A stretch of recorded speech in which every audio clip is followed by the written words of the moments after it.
Dennis Lehane, welcome back to the Elmore Leonard podcast. We're going to cover a lot today, but I want to start the conversation talking about an author who had a huge impact on Elmore, and I'm guessing on you as well. You tell us, but that would be George V. Higgins. Yeah.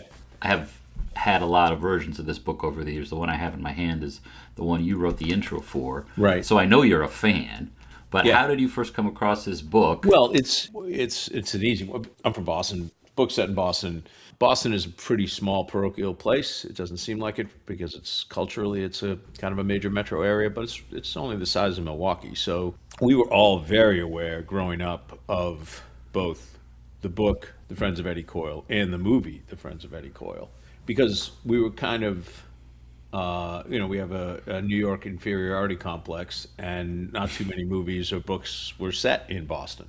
So you were always very aware. I was aware certainly years before I read the novel of the shadow it cast in Boston. And then as I got older, and I remember working in bookstores, I began working in bookstores when I was 18, so that was probably 83. There was a big paperback push on Higgins. They reprinted all his books in paperback, and they put them in these, special. They call them dumps. These special display cases, and so there was an awareness then as well. I don't think I read Friends of Eddie Coyle until a bit later. I had already started in on Leonard before I got to Higgins, and that's a very interesting paradox, I think, in my entire reading history, which is that people would say, "Oh, when I first started out, I would get these comparisons to Chandler," and I was like, Chandler meant nothing to me, like nothing, but the people that Chandler influenced meant a ton to me, and so I think that's true with Higgins as well, because Elmore Leonard was he was my ultimate crystal meth. He was, I read all his books. Him and Richard Stark, I would say. I read all those books. The moment I discovered them, I read everything I could get my hands on, and that was just before Elmore Leonard broke out. So I remember when you had to go searching for his books, and then I can't remember. It was not because of Leonard that I read Friends of Eddie Coyle, but I remember then shortly around the time that I read Friends of Eddie Coyle, hearing Leonard say what an influence it was.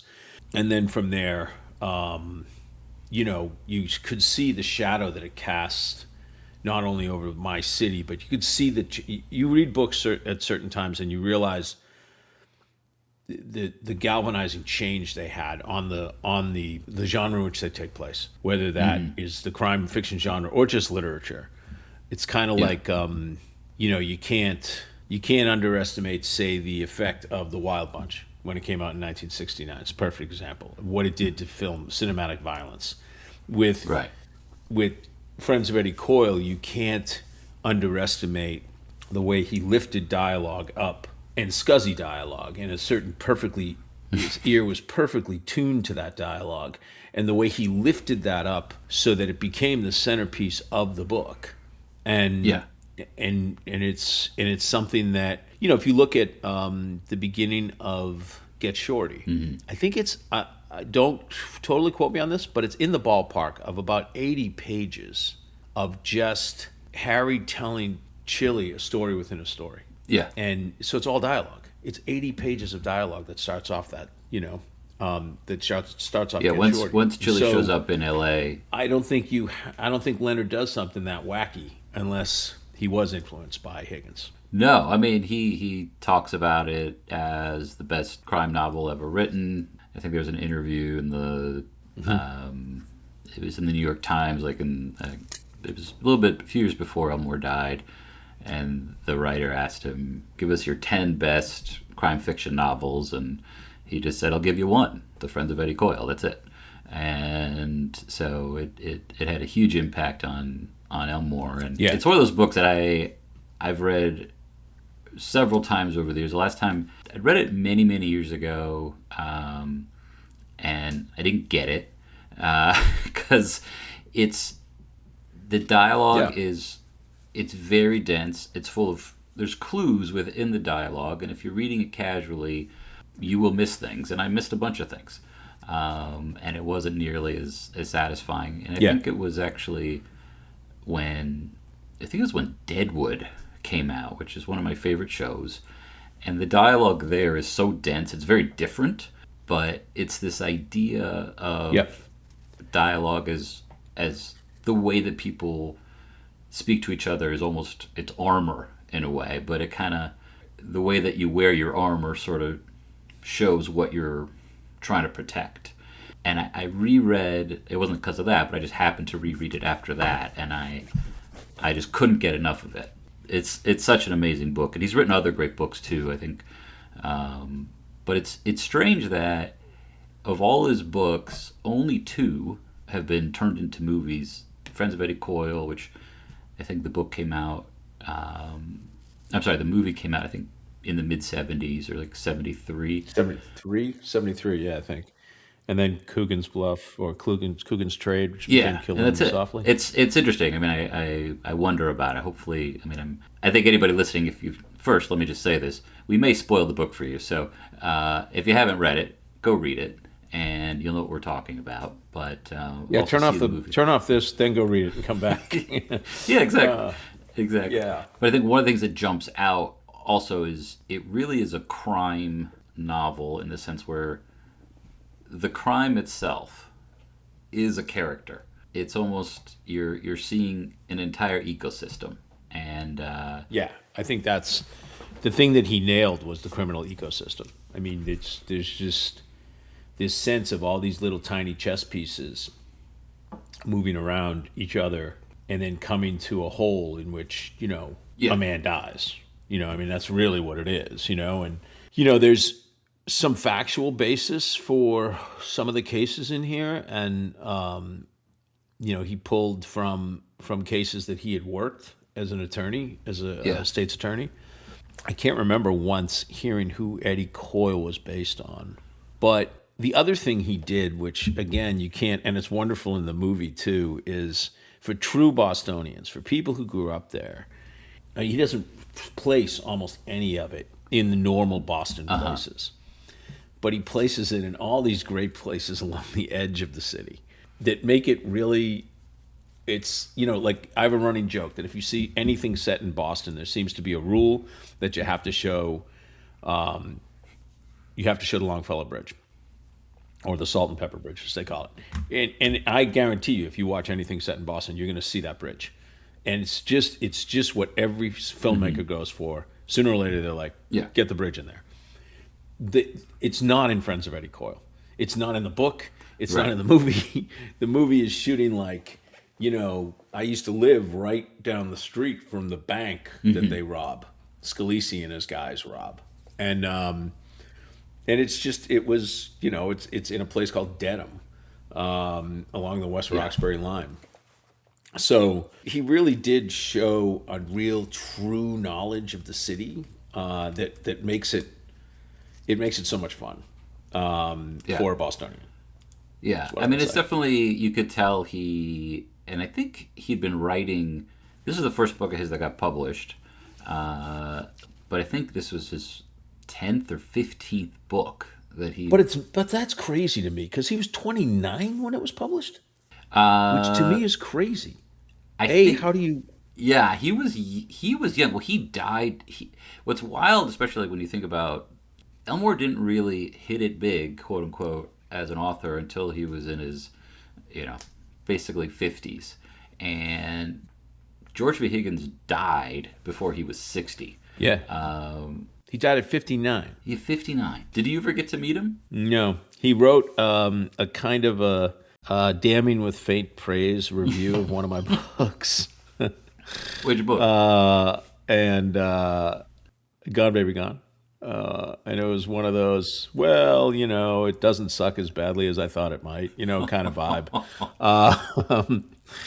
And I had again, Boston's a small city, so there were, we knew, let's just say the word ornery would be a word that I would hear about George. Yeah. And he was very open about how pissed off he was that he didn't get the critical Huh. praise in the States that he got in France. Interesting. Interesting.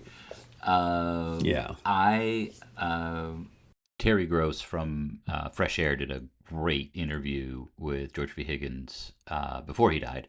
Obviously, I'll share a link in the notes. And he's got a little bit of an edge to him, but pretty playful, pretty friendly. Seemed like a good Oh, that's hang. great. It's good to So hear. his archives are also at the University of South Carolina, where Elmore's archives are, and I got to take a look at some of their correspondence, which is pretty great. I don't think they ever really spent much Oh, time that's great. together, but I think he knew. Maybe he didn't have a huge American audience, but I think he knew how much Elmore thought of him, which is something. It's not nothing. Oh no, I think he knew. I think it's that sort of the victim of the success is what I've heard is he knew how big Friends of Eddie Coyle was. He was Yeah, very aware of that. It's just what do you do if that's your first one out of the gate? sure. You know, and I mean that's tough, man. I would not want to. That feels like a burden. That feels like a real burden. Whereas like you look at what Elmore did. He's working along, he's plowing along for what? I mean, he breaks in around 85, I want to say. So he's been writing since the Yeah. 50s. That's not a situation where he's going to feel when he becomes a success, oh, it's just because of that one book. It's like, no, it's Yeah. a body of work. My sixth book was my first success, my first major commercial success. So I think it's a different weight on you if you come Right. out of the gate with the Yeah. big one, man. I mean, I think of Scott Smith, who wrote A Simple Plan, and he's written one book since. I think of one of the finest American novels I know, Buffalo Soldiers by Robert O'Connor. Never been another one since. It's like that. That to me is there's a tragedy there. And I think there was a tragedy to Higgins chasing Friends of Eddie Coyle and feeling like he'd written all of these great books after it, and everybody just kept saying, "Well, it's good, but it's no Friends of Eddie Coyle," And I think that haunted. That's a tough because he knew. I know for sure he knew what Yeah. Friends of Eddie Coyle meant. I know Bob Parker told me. I mean, so I knew he was very aware. He was kind of, held. That book was held in the esteem that it was held. I mean, that's the thing. It's a phenomenal book, and he did keep going. Yeah. But none of them had that same impact. But most authors don't have anything that has that kind of impact. So Yeah, I mean that's one way to, I think that's one way to look at it for sure. But I think it sure would be difficult. I think. you just said your sixth book was the one, and off the top of my head, would that be Mystic River, or off the top of my head, I don't know what that would. Yeah, Mystic River was the one that like, oh boy, okay, that changed But your everything. first, didn't you won something? Didn't you win like the Seamus Award for your very first book? Oh yeah, no, I was winning awards and stuff, but yeah, I won. I came out of the gate. I won best first mystery for Drink Before the War, and I won some Yeah. awards, no question. And I was building steadily.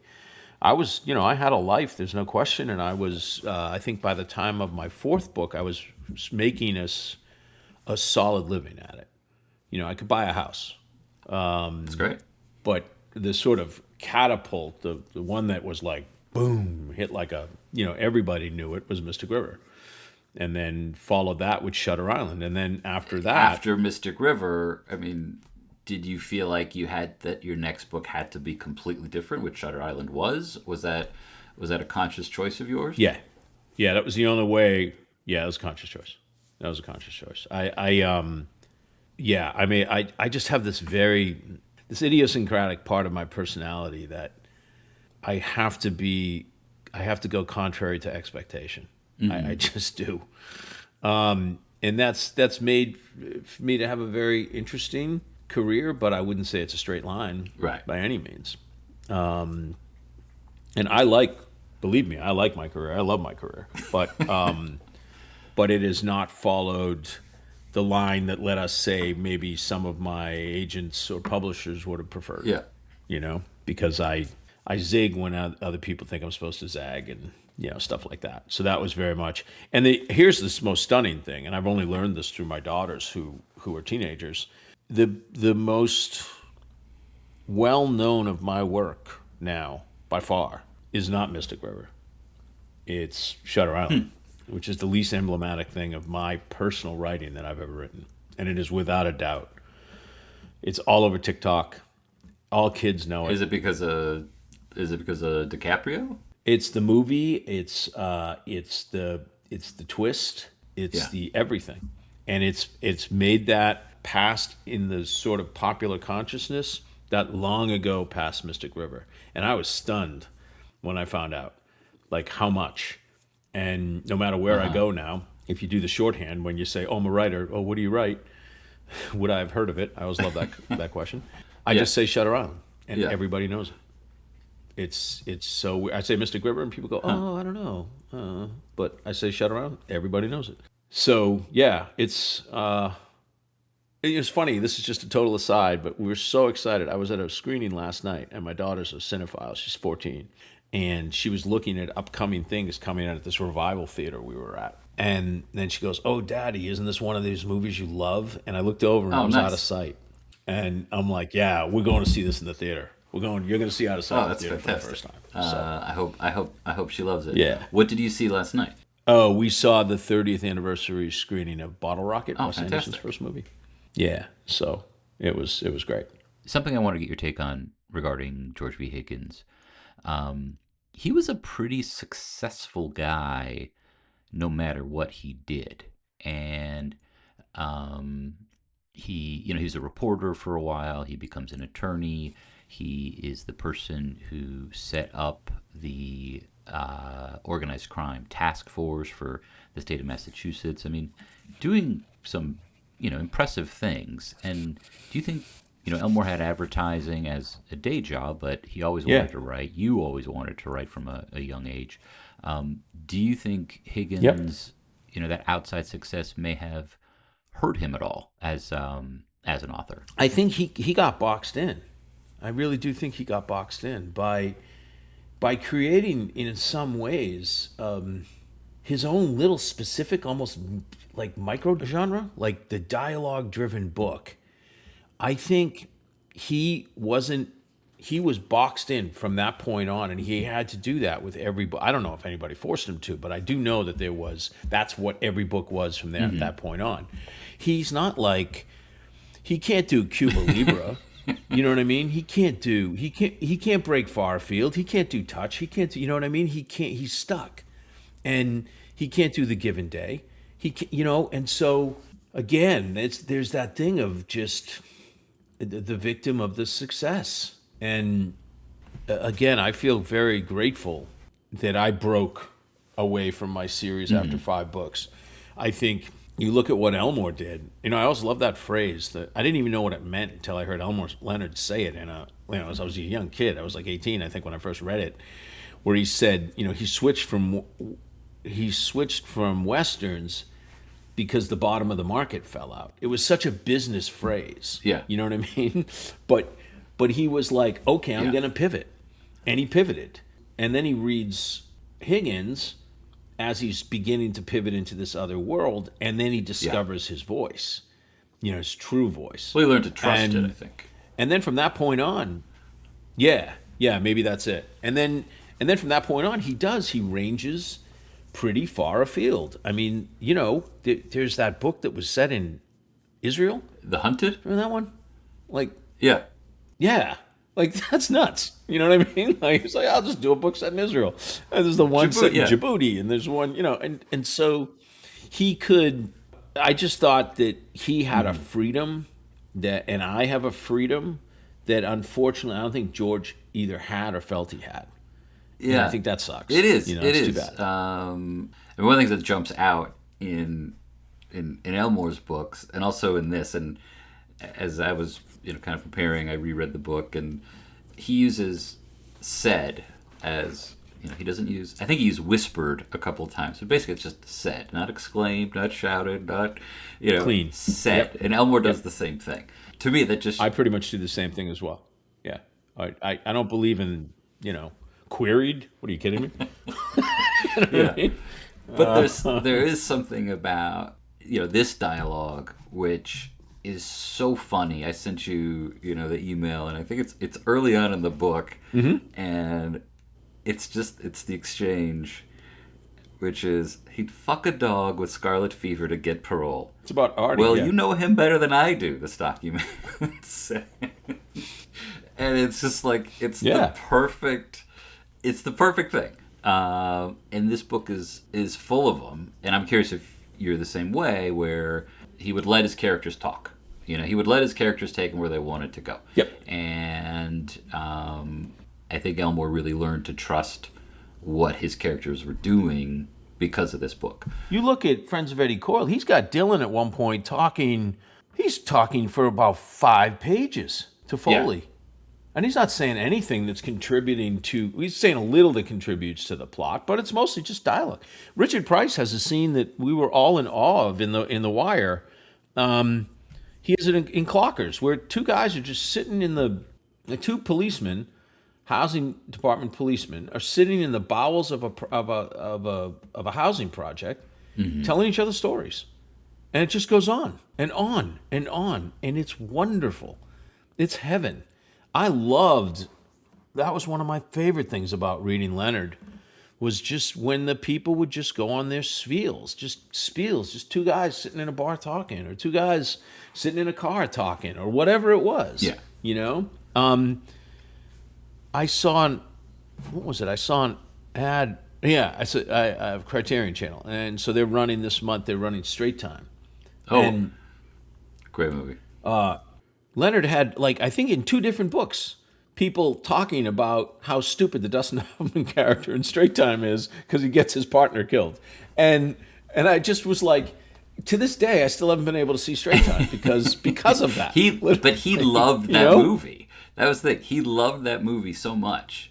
Okay. And we actually, Alex. Then I will watch it then. Elmore's grandson, who when we do the deep dives into the books, that movie comes up a lot.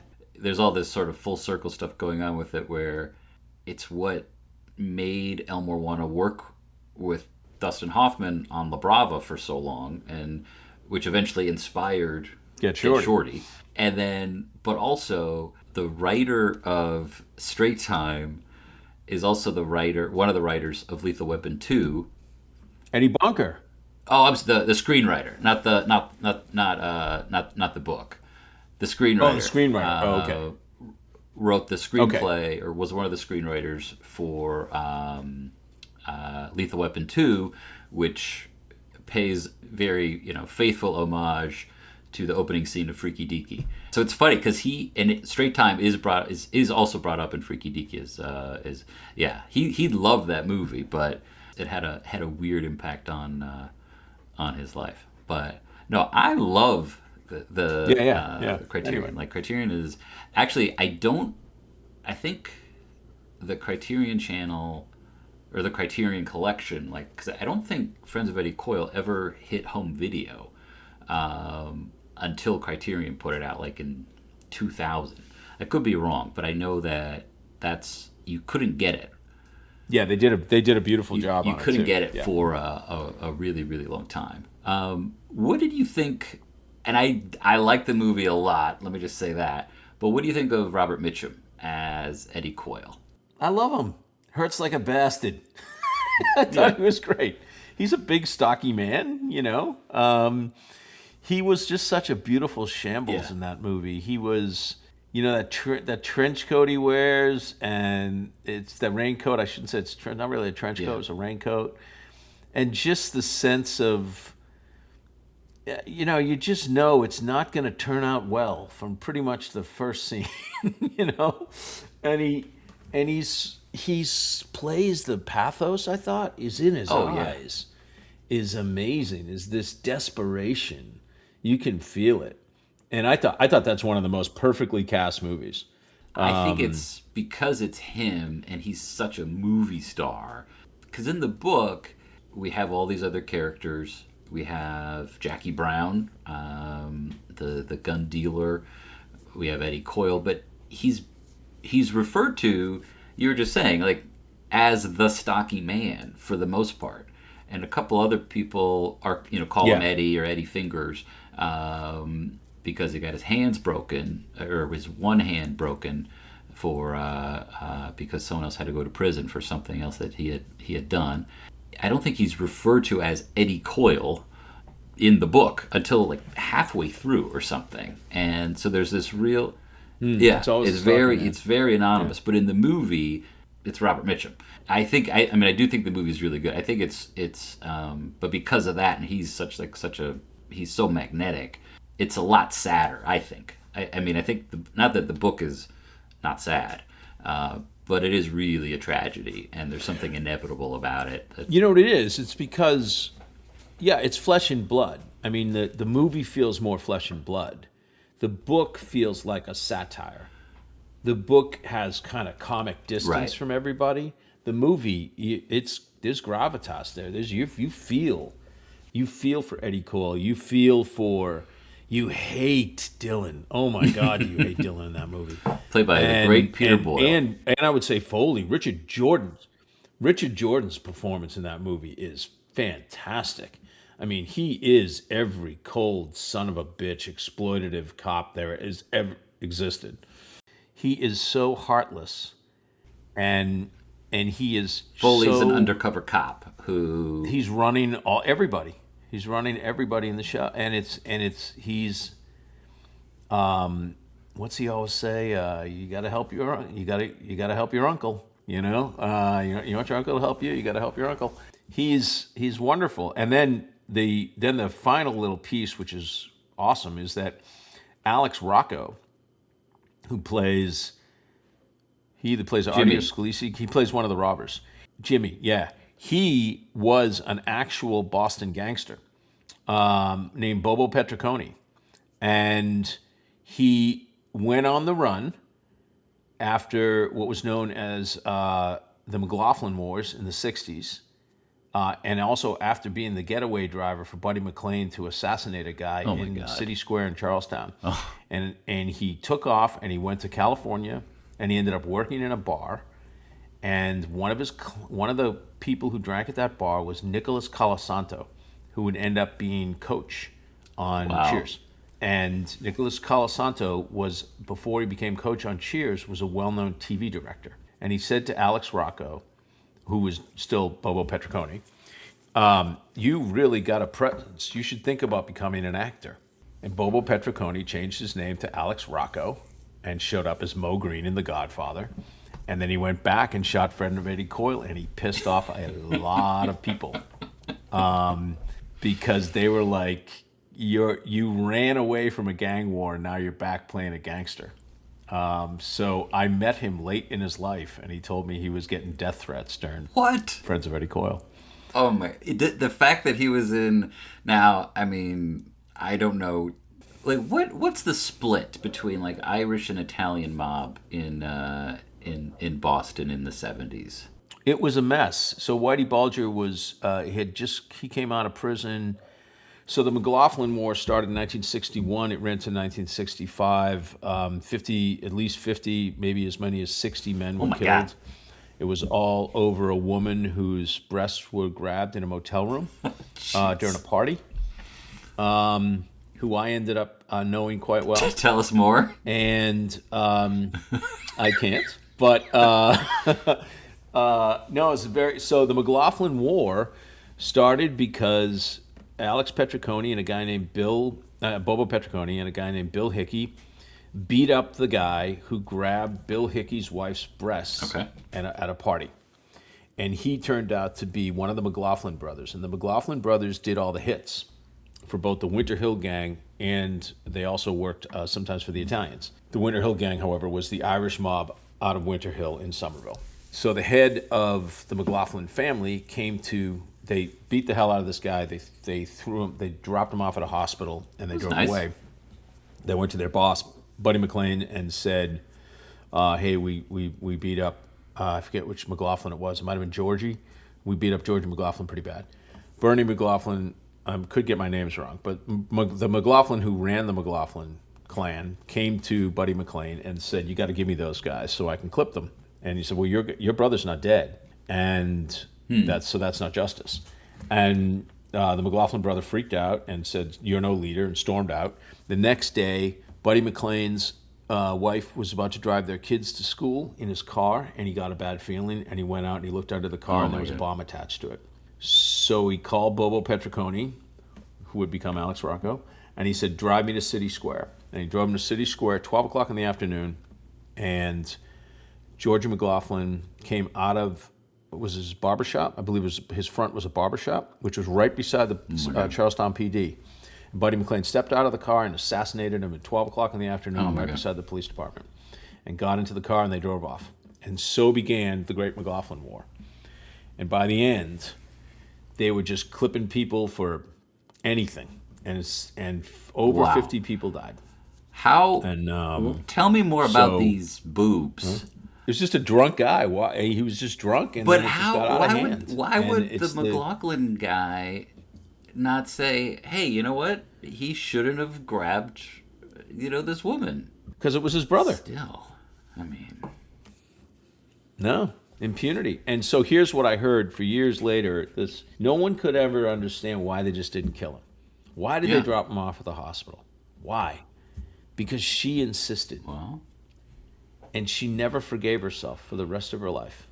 Because in her mind, 50 to 60 people died because of her decision? To keep him alive. If they just clipped him, then maybe nobody ever finds out.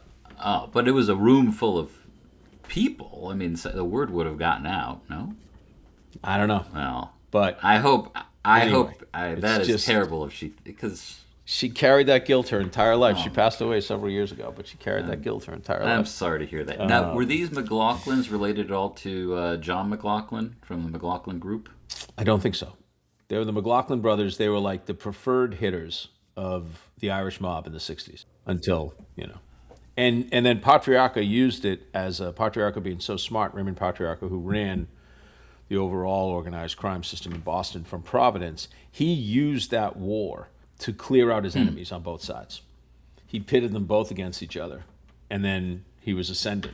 And then Whitey got out of Leavenworth, Buddy McLean was assassinated, and then Whitey came in under Howie Winter and ultimately took over. There's your mob mythology for the day. That is fantastic. But so, if you're Bobo, there's a war going on, and you leave. Buddy McLean told him. It's not like if he went and, he didn't become like a witness or anything like that. Like, he just left town. But they considered him a fake gangster. Because Buddy was Mo went to Green. Him and said, look, they're moving. He built Las Vegas. I know, Mo Green. So Alex Rocco told me this story. He told me the truth of what happened. I had the most wonderful lunch with him. And he said that Buddy came to his house. He was hiding at his mother's house. And Buddy came and he took him into a back bedroom. And he put like $5,000 cash and a gun on his bed. And he said, you're either a fighter or you're a runner. And personally, Bobo, I think you were a runner. And Bobo took the money and said to his mother, where should I go? Florida or California? And she said California. And he went to California. And then it ended up in that. It's just a just wonderful story about, such an American story about a guy who then becomes iconic. A very serious character who becomes iconic. And I had read, there's a Rolling Stone article about the making of this, about the making of Friends of Eddie Coyle. And I think they referenced this, but it's all kind of coming back to me. Do you know what article I'm talking about? Do you ever read that? No, I never read it. Sounds great. I can send it with you, and I'll put it in the notes. But I'm glad nothing happened to Mr. Rocco. I know we're kind of running short on time, so can I ask you a potentially blasphemous question? Okay. Yeah. I love blasphemy, just so we're clear. I've gotten in a lot of trouble with the old guard for my blasphemy. If you got a call tomorrow morning from George V. Higgins' granddaughter, and she's saying, Dennis, I just lost a lot of money on Bitcoin. How would you feel about adapting Friends of Eddie Coyle as a limited series for television? Would you do it? Oh yeah, Great. Make it happen. You're a big why producer. do you happen to? Oh yeah, I can just make it happen. It's owned by how many entities? Why do you think it took so long to come out on Criterion? I don't know. But I think, I mean, it's a short book. It's not like the movie had to cut a whole lot. See, that's the no, but see, I would. Okay, now I'm gonna go back. I'm gonna go back on my answer. All right, go There's back. no reason to redo a great movie. There's no reason. There is only good reason to do crappy movies. That's why Ocean's 11 works, because the original is crappy, and so there's no place to go but up. But That's it's worth why. a shot. It's worth taking No, the because shot. it's perfect. Why would you want to do? Okay, so the book's perfect.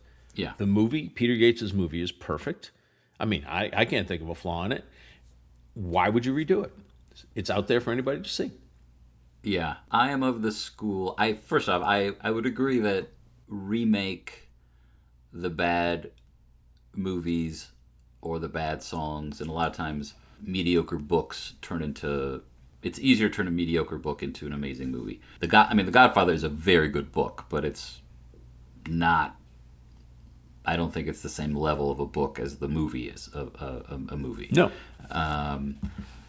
But I also think that, there's no problem remaking a song 30 times or redoing a play over and over I and over agree. again. But there's something about, like, you. Okay, look at Elmore Leonard. Okay. Nobody should ever remake Get Shorty. Nobody should ever remake. But they did. They did. Yeah, I mean the movie, and nobody should definitely ever remake Out of Sight, which is my favorite. We had a great conversation about this, he and I, where he was like, I like Get Shorty. I was like, it's out of sight. He was like, I like it. I'm like, it's out of sight, man. You just got to accept it.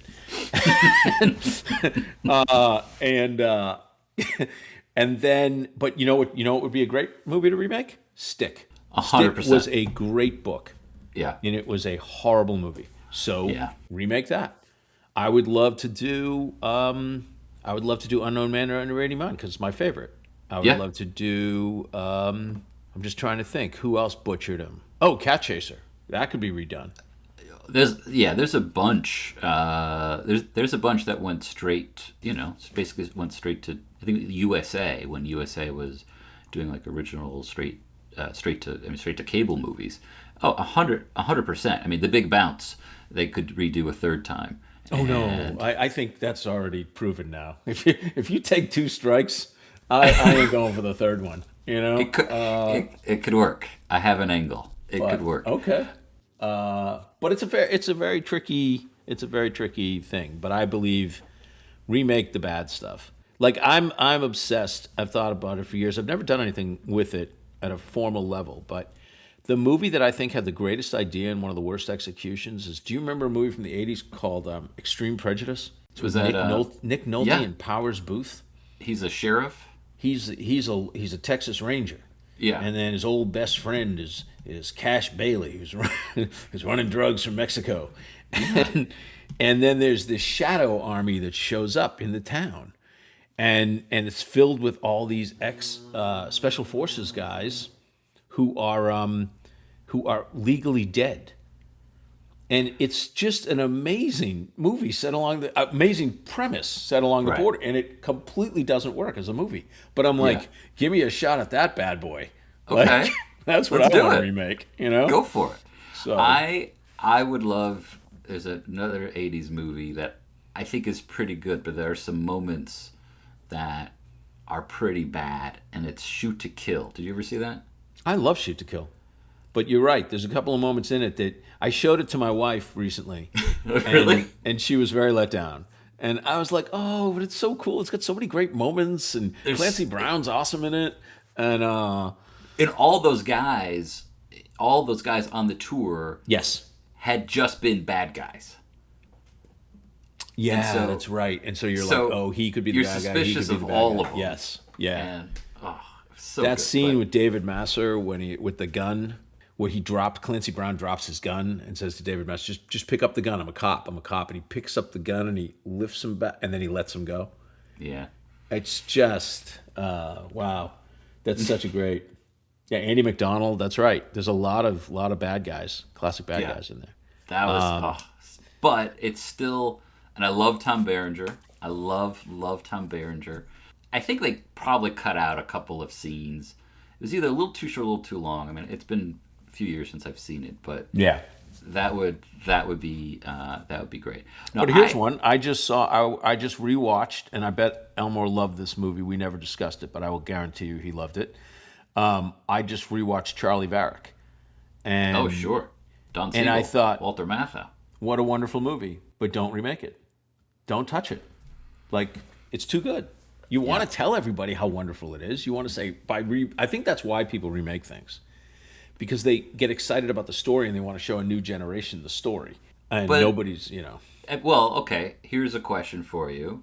Without throwing any shade, I mean, are you watching the third remake, the third adaptation of...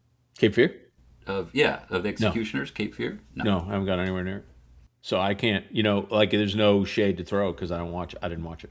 And I will never publicly throw shade, by the way. I've been recording this whole time. I know, and I haven't publicly thrown shade on anybody. No, I'm joking.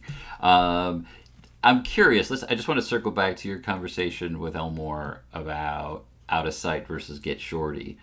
Did he? I know that he talked a little bit about the ending. He was disappointing in the ending of Out of Sight because it ends on a less grim note than the book. That's exactly what we talked about. We were in a bar in Denver. Okay. And that was his point. And I was like, no, by that point, mood had been so completely established. And it's a whimsical, at the end of the day, it's a whimsical film. And so it has to have that little bit of a bump up at the end. And he was like, no, I disagree. And I was like, okay, that's fine. You know what I mean? Like, but I do also believe that the last person you can trust on their work is the author. At the end, unless it's egregious. Look, you stick. You know what I mean? It's egregious. Yeah. So, but I mean, if you ask me, what's my best book? I don't think it matters what I say, because I don't know. I mean, I can pick my own, but that doesn't mean I'm right. No, it doesn't mean I'm right. Well, I'm curious though. I think my best book is my last book, Small Mercies. Okay. It's a great book. Thank you. So, but that doesn't mean that there could be a lot of people listening right now going, screw that. And you have every right to say screw that. Go for it. Yeah. Yeah. Because we don't have perspective at the end of the day, not at a granular level. And I think that's what I mean. Like, Leonard Elmore probably knew what his best books were, and he probably knew what his best adaptations were. But I don't think he could pick the singular best of the best. Like, because look at his body of work. How are you going to pick one? So, I mean, I always say Unknown Man number 89. I say Unknown Man number 89 because for whatever reason, that one connected with me at maybe just one pitch above any of the others. But I can't tell you why. I can't make an aesthetic argument. It's just my favorite. And Swag would be, I think it's tied with Swag. Because Swag is the greatest last line of any Elmore Leonard book. And arguably the greatest last line of almost any book. So I should know this because I do this podcast, but it's Frank, why don't you shut the fuck up? Is that the last one? Yeah, Frank, would you just shut the fuck up? It's pretty great.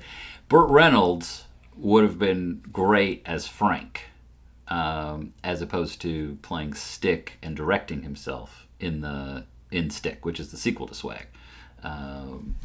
There's a perfect example of exactly what we're talking about. Burt Reynolds didn't know what made Burt Reynolds good.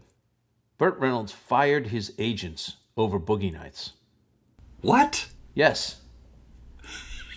And then got an Oscar nomination. That's Burt Reynolds. Like, oh my gosh. How can you be that delusional? It's the greatest performance he ever gave, and he didn't get the film, and he hated Paul Thomas Anderson, and so he fired his agents after he saw the film. Wow. Yeah. I didn't know that. Yeah. Well done, Burt. So, there's no accounting for self-awareness or lack thereof. Well, we still have time. Are you still officially retired as a novelist, or? I was never officially retired. I'm semi-retired. Semi-retired. I'm Okay. waiting for the one to grab me by the throat.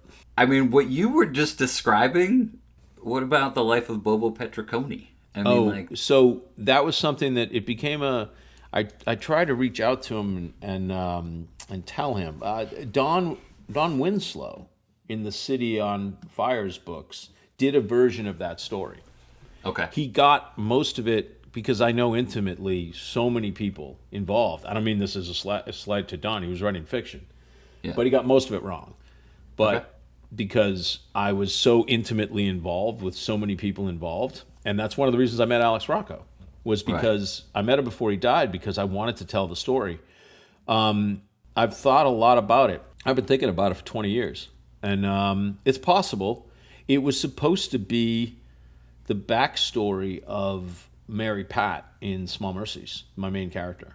It was supposed to be her backstory. She was supposed to be Helen of Troy. And I worked with that in my head at all times, but I never touch on it. But it's there, kind of. It's why her first husband disappeared. It's all connected to that mob war. But I don't know. We'll see. I could maybe go back to it at some point. But it would be compared now to Don Winslow's books, and so it's like it wouldn't seem as if it was an original idea. Are these the It's like City on Fire and City, City the something trilogy? Yeah. He has like an Alex. He has a guy who ends up apparently going to Hollywood. He has the Helen of Troy character, the woman. But I know that she didn't end up at all like the character who apparently ends up in the book, who's like a femme fatale. That's not what happened at all. If you ever come out of your semi-retirement, we'll be Well, my semi-novelistic retirement. I've just finished doing the sixth of 6 scripts for Small Mercies, the limited series. So Oh, congratulations! That's Thank very you. exciting. I'm very excited. Is that an Apple situation or where's No, that coming Netflix. So When's that yeah, coming out? Don't know yet. We haven't even begun filming. We don't even know if we are filming yet. I've just finished the scripts. Good for you. That's fantastic. Yes, I'm happy.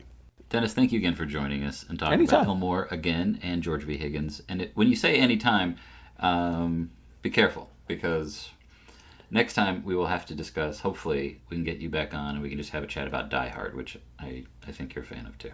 Oh, yes. Huge. You kidding? All right, man. Well, thanks a lot, Judd. Take care. Be well.